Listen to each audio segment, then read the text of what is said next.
Hello guys, कैसे हैं आप लोग। तो मुझे उम्मीद है कि आप लोग अच्छे होंगे। चलिए ये एपिसोड यहाँ से शुरू करते हैं। हमें दिखाया जाता है जो हमारा एमसी रहता है वो बता रहा होता है कि तुम टेंशन बिल्कुल ही मतलब मैंने सब अरेंजेस यहाँ पे कर दिए। तभी वो जो हरू बालू वाली लड़की रहती है वो बोलने लगती है कि मास्टर आपने ये सब तो कर दिया है। तभी उसके वहाँ पे डिसाइपल आ जाते हैं। जो डिसाइपल रहता है वो बोल रहा होता है कि मास्टर हमने सारी इन्फॉर्मेशन यहाँ पे कलेक्ट कर ली और यहाँ पे जितने भी वो जो सेक्टर के मेंबर थे मतलब 5 दिन का कल्टीवेशन बर्बाद हो गया था उनको हमने उनके उनके अनुसार जो जो काम वो कर सकते थे उनमें लगा दिया है। तो अब हमें क्या करना चाहिए, आप क्या बता सकते हैं। तभी वहाँ पे उसके और डिसाइपल आ जाते हैं जो मास्टर को वहाँ पे ग्रीट करते हैं। वो बोलने लगते हैं कि यहाँ पे हमारी ट्रेनिंग भी बहुत ज्यादा अच्छी से चल रही है और हम लोग बहुत ज्यादा कमाल के यहाँ पे मेहनत कर रहे हैं। हमें दिखाया था वो जो एक मास्टर रहता है उन सबको वहाँ पे ट्रेनिंग दे रहा होता है। बोल रहा होता है कि तुम लोग को ऐसा ऐसा यहाँ पे करना पड़ेगा और वो बता रहे होते कि हमने अभी कुछ दिनों के अंदर बहुत ज्यादा ट्रेनिंग की है। और वो जो एमसी रहता है पूछ रहा होता है कि अच्छा चलो ये बताओ क्या कि तुम लोगों ने कैसे ट्रेनिंग की है, मैं जानना चाहता हूँ। तभी हमें दिखाया था वो दो लोग जो रहते हैं बताने लगते हैं कि मास्टर मैं आपको बताता हूँ कि हमने कैसे ट्रेनिंग की है। जैसा कि हमने कुछ दिन को अंदर अंदर हम लोग जो माउंटेन में जाके वहाँ पे ट्रेनिंग करने वाले थे जहाँ पे बहुत ज्यादा दिक्कत हो सकती है। हमारे सेक्टर में जो एल्डर थे उन्होंने बताया था कि यहाँ पे हम लोग एक हफ्ते तक यहाँ पे कल्टीवेशन कर सकते हैं जो कि बहुत ज्यादा अच्छा है और हम लोग के लिए हम लोग एक खास रिसोर्सेज भी यहाँ लाए हैं। तुम लोग इस माउंटेन में 6 महीने तक कल्टीवेशन कर सकते हो जिससे कि तुम लोग के कल्टीवेशन में बहुत ज्यादा इंप्रूवमेंट होगा और बहुत ज्यादा अच्छा भी रहेगा। तभी हमें दिखाया था वो जो एक लड़की रहती है वहाँ पे जो काउंट करने लगती है, बोलने लगती है कि 6 मंथ ये तो बहुत ज्यादा लंबा समय है, हम लोग यहाँ पे इतनी देर तक कल्टीवेशन करेंगे तो हमारा कल्टीवेशन बहुत ज्यादा इंप्रूव हो सकता है। तभी ये बंदा बोलता है कि हाँ तुम लोग मास्टर के मुकाबले तो बहुत ज्यादा कमजोर हो लेकिन ये सब कर सकते हो, इससे तुम्हारा कल्टीवेशन बहुत ज्यादा इंप्रूव होगा। तभी ये लड़की बोलती है कि मास्टर कल्टीवेशन तो बहुत ज्यादा तेज बढ़ता है, हम कैसे कर पाएंगे। तभी ये दूसरी जो लड़की रहती है बोल रही थी कि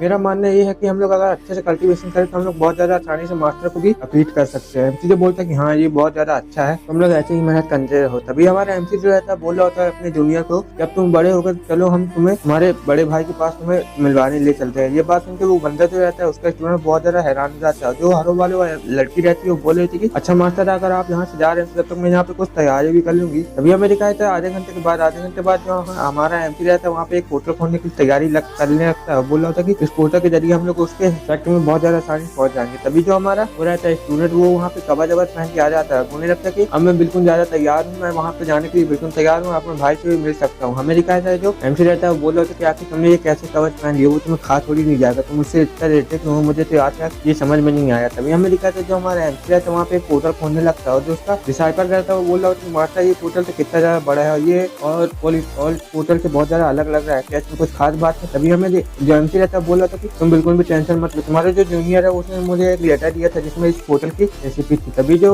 स्टूडेंट रहता है वो बोल रहा है मास्टर आप पीछे रहिए मैं जाता हूँ। तभी जो एमसी रहता है झटके चला जाता है, बोलने लगता है कि तुम बहुत ज्यादा देर करते हो, जल्दी से तुम भी अंदर आ जाओ। तभी जो डिसाइपल रहता है वो बोला था कि हाँ मास्टर मैं आ रहा हूँ। जो डिसाइपल रहता है वहाँ पे अंदर घुसने की कोशिश करने लगता है, बोला होता है कि मास्टर मैं अंदर क्यों नहीं आ पा रहा हूँ। तभी हमें दिखाया था जो उसका डिसाइपल रहता है एक बंदा बोलता है कि अरे तुम बहुत ज्यादा वीक हो, तुम अंदर आ जाओ जल्दी से वरना तुम मर जाओगे। हमें दिखाया था जो एमसी रहता है वो उस पोर्टल के बहुत ज्यादा आसानी से बाहर निकल जाता है। बोलने लगता है कि चलो हम लोग बहुत ज्यादा आसानी से आ गए। जैसे ही वो लोग बाहर आते हैं तो एक बहुत बड़ा धमाका हो जाता है जिसे देख के वहाँ पे जो एमसी का डिसाइपल रहता है वो बहुत ज्यादा हैरान हो जाता है। बोलने लगता है कि आखिर यहाँ पे क्या हो गया। तभी हमें उसके सेक्टर का सीन दिखाया जाता है, वहाँ पे जो रहता है सेक्टर मास्टर आ चुका रहता है। बोला होता है हम लोग इस सेक्टर में पहुंच चुके हैं बहुत ज्यादा आसानी से। तभी हमें दिखाया था जो एमसी रहता है वहाँ से आ रहा होता है, जो उसका डिसाइपल रहता है सोचता होता है कि मुझे तो बहुत ज्यादा जख्मी हो गया लेकिन मास्टर को वहाँ पे कुछ भी क्यों नहीं हुआ। तभी हमें दिखाया जाता है वहाँ पे एक बंदे की आवाज आती है कि मास्टर को इसलिए कुछ नहीं हो क्योंकि मास्टर ने इस पोर्टल को बनाया था, इससे उनको कुछ भी नहीं होगा। हमें दिखाया था वहाँ पे जो सेक्टर लीडर रहता है वो आ चुका रहता है जो कि एमसी का स्टूडेंट रहता है और वो जो बंदा रहता है वो बोल रहा होता है कि मास्टर आपका बहुत बहुत शुक्रिया, मास्टर आप यहाँ पे आ गए। तभी वो बोलने लगता है कि अरे मेरे जूनियर तुम तो बहुत ज्यादा फेलियर हो। तभी वो जो बंदा रहता है हमारे एमसी के सामने झुक जाता है, बोलता है कि मास्टर मैं आपको ग्रीट करता हूँ। हमें दिखाया था जो मास्टर रहता है मतलब एमसी वो बोलता है कि खड़े हो जाओ। तभी हमें दिखाया था जो एमसी का दूसरा डिसाइपल रहता है सबसे छोटा वाला, वो बोलता है कि आखिर ये सब करने के पीछे तुम्हारा मकसद क्या था। तभी वो बंदा जो रहता है वो बहुत ज्यादा हंसने लगता है, बोला होता है कि अरे तुम तो बहुत ज्यादा टेंशन में आ गया, मैं तुम्हें बताता हूँ कि इसके पीछे मकसद क्या था। जैसा कि जिस सेक्टर मैंने बनाया है तो मेरे जो डिसाइपल थे वो यहाँ पे बहुत ज्यादा बोर होने लगे थे, उनके कंपटीशन के लिए मैंने ये सब बनाया था क्योंकि वो लोग यहाँ पे अच्छे से कल्टीवेशन कर सके। तभी वो जो रहता है अपने मास्टर से पूछता है, बोलता है कि मास्टर आखिर आप यहाँ पे क्यों आ गए, क्या आप मुझे बता सकते हैं। तभी जो एमसी रहता है बोला था कि मैं तो बस तुमसे मिलने आया हूँ। हमारा एमसी जो रहता है उन लोग को तो कुछ कल्टीवेशन की पावर के बारे में बताता है और कुछ ज्ञान दे देता है उनको, बोलता है कि ये सब मैं तुम लोग को जो बता दिया वो सब तुम करना। तभी हमें थोड़ी बात का सीन दिखाया जाता है, दोनों जो स्टूडेंट रहते हैं वो लड़ रहे होते हैं और जो छोटा वाला बोल रहा था कि मैं हार मानता हूँ, हार मानता हूँ, और बड़ा वाला बोलता है कि कैसे बुद्धू की तरह यहाँ से भाग रहे हो। अभी हमें रात का सीन दिखाया रहा है। रात में जो हमारा एमसी रहता है वहाँ पे दोनों को देख रहा होता है और सोच रहा होता है कि इन दोनों को भी मेरे बाकी स्टूडेंट के बारे में नहीं पता है, तो ऐसा हो सकता है क्या वो लोग किसी दूसरे डायमेंशन में जा चुके हो। तभी उसके पास एक लेटर आने लगता है, जिसे देख के जो हमारा एमसी रहता है वहाँ पे एक झटके से बोलता है कि आखिर ये क्या चीज है जो कि मेरी तरफ बहुत ज्यादा तेजी से आ रही है। हमें दिखाया था जो हमारा एमसी रहता है एक झटके से पलट जाता है, बोलने लगता है कि ये तो एक लेटर है जो कि मेरे लिए यहाँ पे आया है, तो मुझे इसको देखना चाहिए क्या इसमें है क्या। तभी हमारा एमसी रहता है उस लेटर को वहाँ पकड़ लेता है, बोलने लगता है कि ये लेटर है क्या और ये किसने भेजा, मैं अभी इसे खोल के देख लेता हूँ। जैसे ही हमारा एमसी जो रहता है उस लेटर को देखता है तो उसमें कुछ फॉर्मेशन बनी रहती है। उस फॉर्मेशन की मदद से वो देख लेता है कि ये लेटर जो है मेरी माँ ने भेजा है, जो कि उनको मेरी जरूरत है। उसमें लिखा रहता है कि दानव जो है मतलब जो कि डीमन सेक्ट के जितने भी मतलब जो लोग हैं वो सब लोगों ने गद्दारी कर दिया, तो मुझे जाके वहाँ पे देखना चाहिए कि वहाँ पे हो क्या रहा है। तभी हमारा एमसी जो रहता है एक जगह पहुंच जाता है जो कि बहुत ज्यादा गुफा टाइप की रहती है। वहाँ पे कुछ 4 लोग रहते हैं जो कि बोल रहे होते कि आखिरकार तुम यहाँ पे आ गए हो, तो मुझे उम्मीद नहीं थी कि मुझे तुम्हारी मदद की जरूरत पड़ेगी, लेकिन मेरी को तुम्हारी मदद की जरूरत पड़ेगी, तो अब तुम क्या मेरी मदद कर सकते हो। तभी एक बंदा बोलता कि अच्छा हुआ बड़े भाई आप यहाँ पे आ गए हैं, तो आप क्या हमारी मदद करेंगे। तभी जो हमारा एमसी रहता है वहाँ पे पूछने लगता क्या तुम मुझे ये बताओ कि आखिर मॉम कहाँ पे है। यही बात जो सुनता है वो बंदा बोलता है कि अरे मैं तो इसी बात के लिए तो आपको यहाँ पे बुलाया था क्योंकि मॉम बहुत ज्यादा खतरे में हो, जो डीमन क्लैन है वो गद्दारी कर चुकी है। वहाँ पे कुछ लोग आ गए हैं जो कि उनको भड़काने की कोशिश कर रहे हैं। तभी हमारा एमसी सोचता है क्या ये सब हो रहा है मेरी गैर हाजिरी में, मुझे लगता है वहाँ पे जाके देखना चाहिए ताकि वहाँ पे क्या हो रहा है। तभी हमें यहाँ पे एक माउंटेन का सीन दिखाया जाता है, जिस माउंटेन के ऊपर डीमन क्लैन का सीन दिखाया जाता है। जो वहाँ पे 2 बंदे जो रहते हैं बोल रहे होते कि हम तुम्हारे पूर्वज है जो कि हम यहाँ पे आए हैं, और जो डीमन गॉड थे उन्होंने तुमसे कुछ राज छुपा ली है जो कि बहुत ज्यादा पावरफुल टेक्निक है, इस कारण से तुम यहाँ पे कुछ भी नहीं कर पा रहे हो। ये बात सुन के वहाँ पे जितने भी डीमन रहते हैं वो सोच रहे थे क्या ऐसा हो सकता है कि हमारे पूर्वज हो सकते हैं, मुझे तो ऐसा नहीं लगता है। तभी हमें दिखाया था वो दोनों जो बंदे रहते हैं वो सोच रहे थे कि ये बेवकूफ डीमन क्लैन बिल्कुल बेकार कचड़ा है, हम बस इसका इस्तेमाल यहाँ पे कर रहे हैं। हमें दिखाया था वो जो एक बुढ़ा रहता है वो बोल रहा था कि जैसा कि मैंने तुम लोग को बताया कि जैसे बहुत समय पहले वो बताने लगता है बुढ़ा कि हम लोग को ये सब कैसे पता चला कि आखिर डीमन गॉड अभी भी एडजस्ट करते हैं। वो बोलने लगता है कि जब डीमन क्लैन का जो लीडर था डीमन लॉर्ड वो यहाँ पे मार चुका था, मैंने अपने एक बंदे को भेजा था जो कि वहाँ पे इन्वेस्टिगेशन कर रहे थे। हमें दिखाया था वो जो इन्वेस्टिगेशन रहता है वो एमसी के पीछे पीछे चला जाता है। वहाँ पे जाने के बाद वो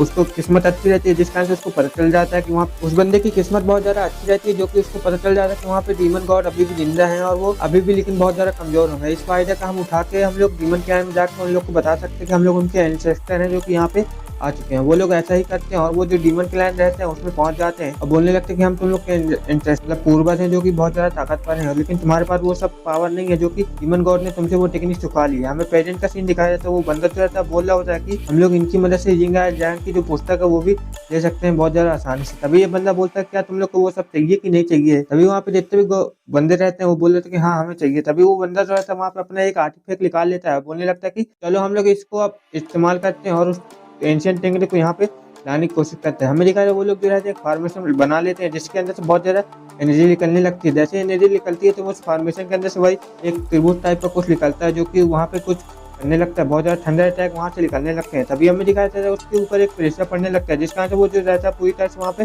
डिस्ट्रॉय हो जाता है। और हमें दिखाया जाता है वहाँ पे बहुत ज्यादा तेजी से प्रेशर निकलने लगता है जो कि सभी डीमन क्लैन जो रहते हैं उस प्रेशर के सामने आ जाते हैं, बोलने लगते हैं कि ये प्रेशर कैसा है, ये कितना ज्यादा तेजी से यहाँ पे निकल रहा है। हमें दिखाया था वहाँ पे जितने भी मौसम रहता है बिगड़ जाता है, वहाँ पे बहुत ज्यादा ठंडा अटैक आने लगता है, वहाँ पे बवंडर भी बनने लगता है, जिसे देख के वहाँ पे जितने भी डीमन क्लैन के लोग रहते हैं वो सब लोग बहुत ज्यादा हैरान हो जाते हैं। और हमें दिखाया था वहाँ पे बहुत ज्यादा बड़ा भवंडर आ जाता है जिसे देख के उन्होंने जो बुढ़ाऊ रहते हैं बोले डैमेज अब यहाँ पे क्या हो रहा है, मुझे इसके बारे में कुछ भी समझ में क्यों नहीं आ रहा है, पता नहीं। हमें दिखाया तो वहाँ पे जो डीमन क्यून रहती है वो आ चुकी रहती है जिसे देख के वो लोग जो है बहुत ज्यादा हैरान हो जाते हैं। और डीमन क्यून का जो प्रेशर रहता है बहुत ज्यादा तगड़ा रहता है जिसे सभी डीमन लोग जो रहते हैं देख के बोलते थे तो प्योर डिमोनिक एनर्जी है जो कि ये हमारे साथ गॉड यहाँ पे हो सकते हैं। और उन्हें लगता सही कहा था हमारे गॉड अभी भी जिंदा है, वो मरे नहीं है। हमें दिखाया था वहाँ पे जितने भी डीमन क्लैन के लोग रहते हैं सब बोल रहे थे प्योर डिमोनिक एनर्जी है। हमें दिखाया था वो बोलने लगता है वो दोनों से हम बुढ़ाऊ बोलने लगते तुम्हारे राज करने का समय अब खत्म हो चुका है, तुम हमें वो जिंग की टेक्निक दे दो और तुम यहाँ से चले जाओ। हमें दिखाया था वो बंदा जो है उसके ऊपर अटैक करने लगता है, बोलता है कि जल्दी से उन लोगों को यहाँ पे ले आओ। हमें दिखाया था वहाँ पे 2 बंदों को लिया जाता है जो कि रातों के ही राजकुमार रहते हैं, उनके गले में तलवार रख ली जाती है। और हमें दिखाया था जो डीमन क्वीन रहती है बोल रही थी कि डैमेज तुम लोग उसे कुछ मत करना, वरना मैं तुम लोग को बिल्कुल भी नहीं छोड़ूंगी, मेरे बच्चों को छोड़ दो वरना मैं तुम लोग को जान से ही मार दूंगी। हमें दिखाया था बुढ़ाऊ बोलता है कि वो जिंग की पुस्तक तुम हमें दे दो फिर हम इसे आराम से छोड़ देंगे। हमें दिखाया था वो जो एक बंदा रहता है बोल रहा था कि तुम लोग आखिर कौन हो और ये लड़की औरत कौन है, मैं इसे बिल्कुल भी नहीं जानता हूँ, आखिर तुम लोग क्या बकवास बातें कर रहे हो। हमें दिखाया था वो बंदा बोलता है कि और तुम लोग अगर मुझे मारना चाहते हो मार सकते हो, लेकिन मैं इस औरत को बिल्कुल भी नहीं जानता हूँ, आखिर तुम लोग हमारे साथ ऐसा क्यों कर रहे हो। हमें दिखा था वो बंदा बोलता कि तुम्हारी जबान तो बहुत ज़्यादा तेज चलती है, लगता है मुझे पहले तुम्हारा राइट हैंड भी यहाँ पे तोड़ना पड़ेगा तभी तुम्हें समझ में आएगा। हमें दिखा था वो बंदा बोलता कि मैं तुमसे डरता नहीं हूँ बिल्कुल भी, और तुम ये समझ लेना कि मैं तुमसे डरता नहीं हूँ और तुम मुझे मार नहीं सकते हो। हमें दिखाया था तभी जो डीमन क्वीन रहती है वो बोलती कि रुक जाओ ये ले लो जल्दी से तुम लोग। हमें दिखाया था डीमन क्वीन रहती है वहाँ पे जिंग की जो स्क्रोल रहता है टेक्निक वो उसने दे देती है, बोलने लगती है कि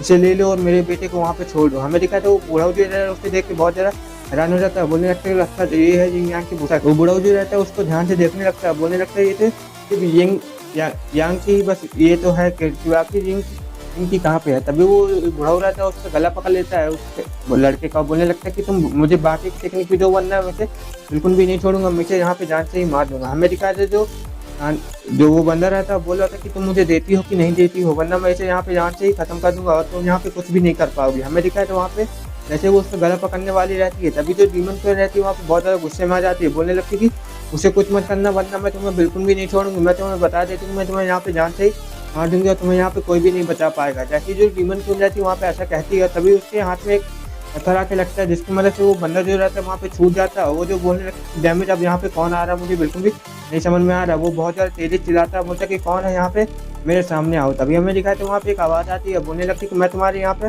बहुत आ रहा हूँ मुझसे दूर हो जाओ। तभी हमारा MC जो रहता है वहाँ पे आ चुका रहता है, बोला था कि अब तुम यहाँ पे बिल्कुल भी नहीं बच पाओगे, मैं तुम दोनों को यहाँ पे खत्म कर दूंगा। हमें दिखाया था वो लोग बोलने लगते क्या कि ये अभी तक जिंदा कैसे है, मुझे उम्मीद भी नहीं थी कि ये हमारा पता इतनी आसानी से लगा लेगा। तभी उन दोनों की जो पाम टेक्निक रहती है वो हमारे MC के हाथ से टकरा जाती है, जिस कारण से वहाँ पे बहुत ज़्यादा एनर्जी जो रहती है रिलीज होने लगती है और उन दोनों की जो पाम टेक्निक रहती है उन दोनों को ही हमारा MC अकेले ही संभाल रहा होता है। बोल रहा था कि अब तुम लोग यहाँ पे जिंदा नहीं बचोगे, इस बार मैं तुम लोग को यहाँ पे जान से ही मार दूंगा। हमें दिखाया था वहाँ पे जितने भी सोल्जर रहते हैं सब लोग जो रहते हैं आम डीमंस को वहाँ पे बोल रहे थे कि इनसे सब लोग दूर चले जाओ 3 किलोमीटर, वरना तुम लोग को बहुत ज़्यादा मुसीबत हो सकती है। हमें दिखा था वो लोग बोलने लगते हैं कि ये इतनी जल्दी आसानी से आ गया और इसके पास खास टेक्निक भी है जिंगयांग की, तो इसे क्या लगता है कि हम इसे हरा नहीं पाते हैं। तभी वो बंदा जो रहता है उसी आर्टिफैक्ट को निकाल लेता है, बोलने लगता है कि भले ही तुम पिछली बार हम तुम्हें नहीं हरा पाए थे लेकिन हम तुम्हें इस बार हरा ही देंगे। लेकिन हमारा MC जो रहता है एक स्लैश में उसके सारे अटैक को खत्म कर देता है, बोलने लगता है कि इस बार मैं तुम लोग को बिल्कुल भी नहीं छोड़ूंगा, इस बार मैं तुम लोग को जहाँ पे